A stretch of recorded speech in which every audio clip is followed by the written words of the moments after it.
그 사람은 어떻게 되었을까?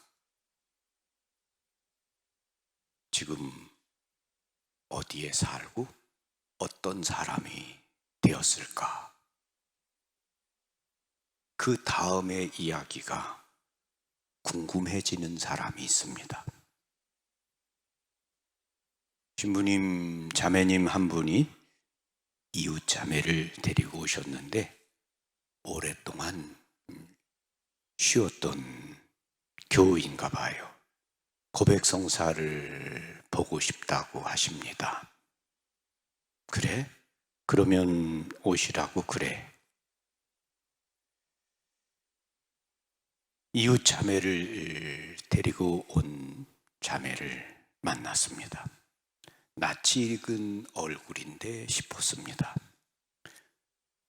그분이 신부님 오랜만입니다 하고 인사를 했습니다. 오른쪽 머리가 골절이 되었던 자매님이시구나. 머리가 깨져 성모님께 기도하고 치유되고 의사가 산 게 기적이다. 이 애는 지능이 떨어질 거다고 했는데 그 애가 수재이고 민족사관고에 다니고 있다고 이야기한 그 엄마 맞지요? 신부님이 저를 기억하고 계시네요. 네, 기억하고 있습니다. 민족사관고에 다니던 그 애가 어떻게 되었을까? 그 뒤로 어떤 사람이 되었을까? 하고 궁금했거든요. 그런데 오늘 엄마를 만났습니다.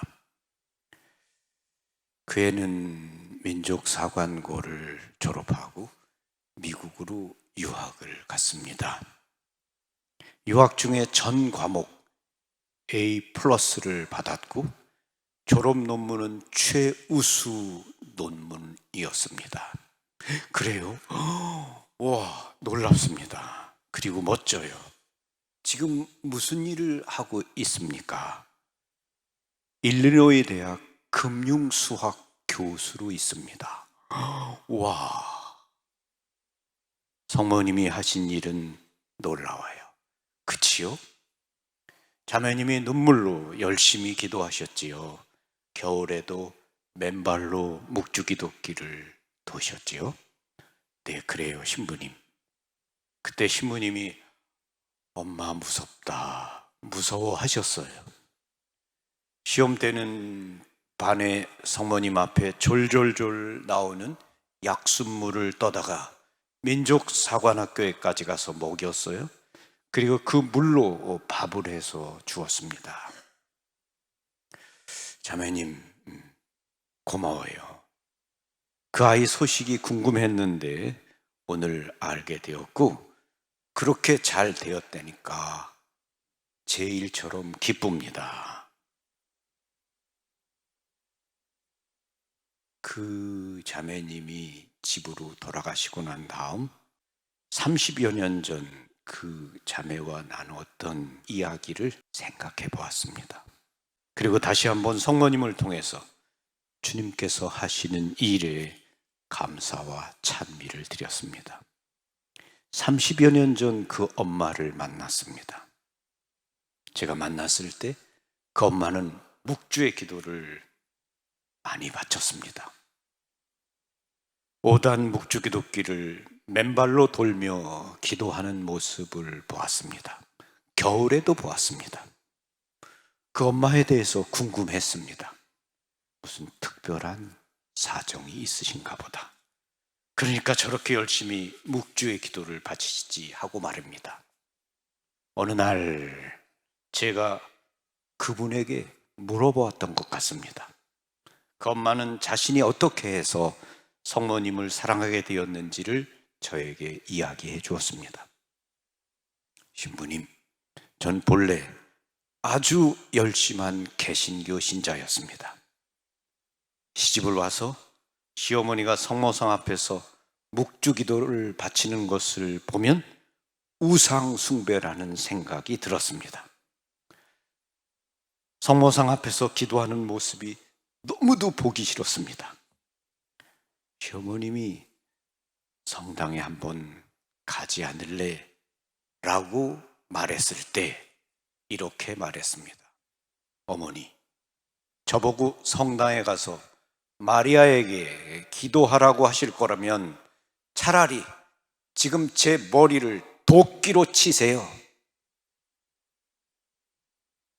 그러면서도 저는 매일매일 성모상 앞에서 어머니가 묵주의 기도를 바치는 것을 보았습니다. 그러던 어느 날 15개월 된 둘째 아이가 높은 데서 떨어져 오른쪽 머리가 깨졌습니다. 피투성이가 된 애를 품에 안고 병원으로 가면서 주님 제발 살려달라고, 살려주시라고 기도했습니다. 그때 시어머니가 말했습니다. 예, 성모님께 살려달라고 기도해라. 성모님께 매달려봐라. 만일 살려만 주신다면 성모님께 기도하겠다고 약속해라. 너무도 위급한 상황이었기에 피를 철철 흘리는 아이를 끌어안고 울면서 기도했습니다. 성모님, 정말 당신이 어머니시라면 이 아이를 살려주십시오. 그러면 당신을 믿겠습니다. 당신께 기도하겠습니다. 당신을 사랑하겠습니다.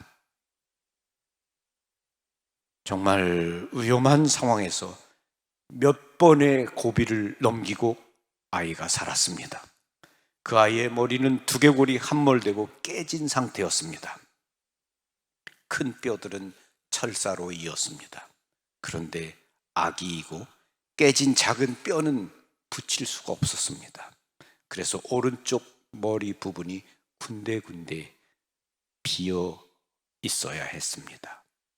애가 태어날 때 의사들은 아마도 머리를 다쳤기 때문에 지능이 떨어질 거라고 했습니다. 바보가 될 수 있다고 했습니다. 저는 그냥 죽지 않고 산 것만 감사하게 생각했습니다. 그때부터 성모님께 약속드린 대로 기도를 바치기 시작했습니다. 아이를 살려주셔서 감사드립니다.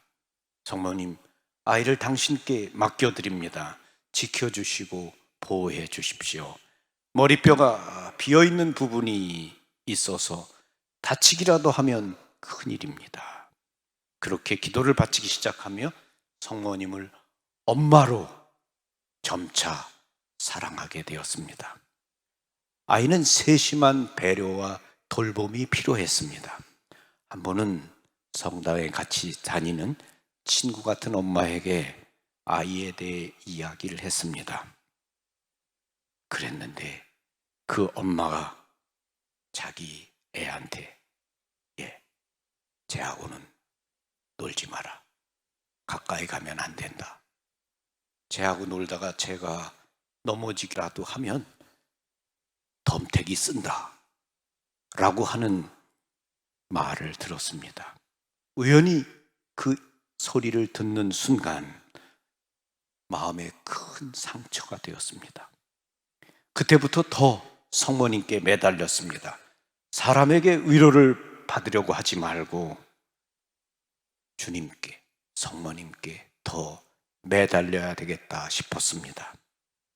놀아주는 친구가 없어서 외톨이처럼 지내는 애가 안 돼서 모자를 쓰지 말라고 벗겨주기도 했었습니다. 신부님, 성모님이 도와주신 거겠지요? 병원에서 산 게 기적이다. 아마 지능이 떨어지고 바보가 될 거라고 했는데 이 아이가 사실은 수재입니다. 살려만 달라고 기도했는데 성모님은 이 아이를 누구보다도 똑똑하게 해주셨습니다. 아이가 민족사관고에 다니고 있습니다. 오늘 아침 자매님과 통화를 하면서 물어보았습니다. 지금도 오른쪽 머리뼈에 비어있는 부분이 있나요? 하고 말입니다. 어머님 말씀이 지금은 얇게 뼈막이 생겨서 덮여 있다고 했습니다. 그래도 여전히 조심해야 하는 상황이라고 했습니다. 자매님은 감사하고 또 감사하고 계십니다. 첫째에게 둘째가 평생 짐이 되겠다 싶어서 셋째를 낳았는데 둘째가 가장 똑똑하고 잘 되었고 다른 두 아이들도 모두 잘 되었고 잘 살고 있다고 합니다. 남편이 하던 사업이 잘 안 되어서 고생을 했지만 감사하게도 아이들 모두 장학금을 받고 공부했고 지금은 다들 잘 살고 있다고 합니다. 오늘 통화하면서 한 일인데 30여 년 전엔 몰랐었습니다. 시아버님이 쓰러지셔서 대소변까지 다 받아내야 하셨다고 합니다. 그때 너무 힘든 날은 성모님께 이렇게 소리를 쳤다고 합니다. 당신께서 똥을 치워주시라고 말이죠. 그러면 그날은 집안에서 향기가 나는 것 같았다고 했습니다. 어머니, 저보고 성모 마리아께 기도하라고 그러시는 겁니까? 차라리 제 머리를 지금 도끼로 치세요. 그렇게 말하던 이 개신교 신자 엄마가 지금은 그 누구보다도 성모님을 사랑하고 묵주기도 없이는 살 수 없는 엄마가 되었습니다.